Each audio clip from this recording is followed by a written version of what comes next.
मैं चिता भी लगूंगा, डिस्पेंसर नहीं लगूंगा,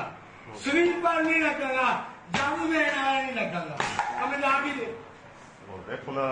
अपना राणा साहब साडा तुझे वीडियो बनाओ, तुझे अपने जाएंगे नो करा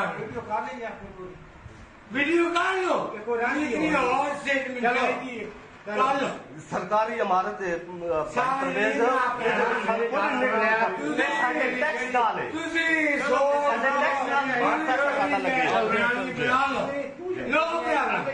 जी भाई मेरे टैक्स नाल इमारत बननी नो प्रॉब्लम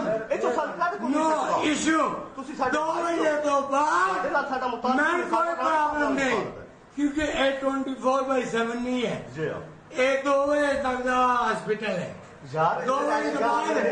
असी नंगे नाइए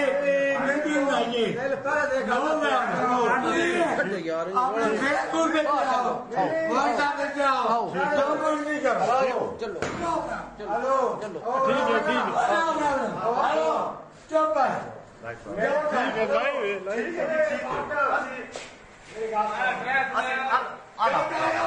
हेलो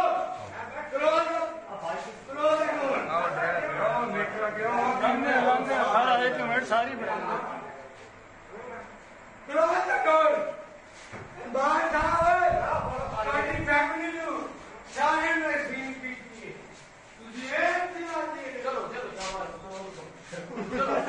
एक ये भाईजान है ये जो जा रहे हैं 2 भाईजान अंदर हैं एक डॉक्टर राणा रमजान और परवेज ये डॉक्टर साहब कह रहे हैं कि 2 बजे के बाद ये हॉस्पिटल नहीं है मैं इधर जो मर्जी करूं नंगा नहाऊं मुजरा करूं जो करूं वो मेरी मर्जी है। ये चक नंबर 8 ML घोड़पुर।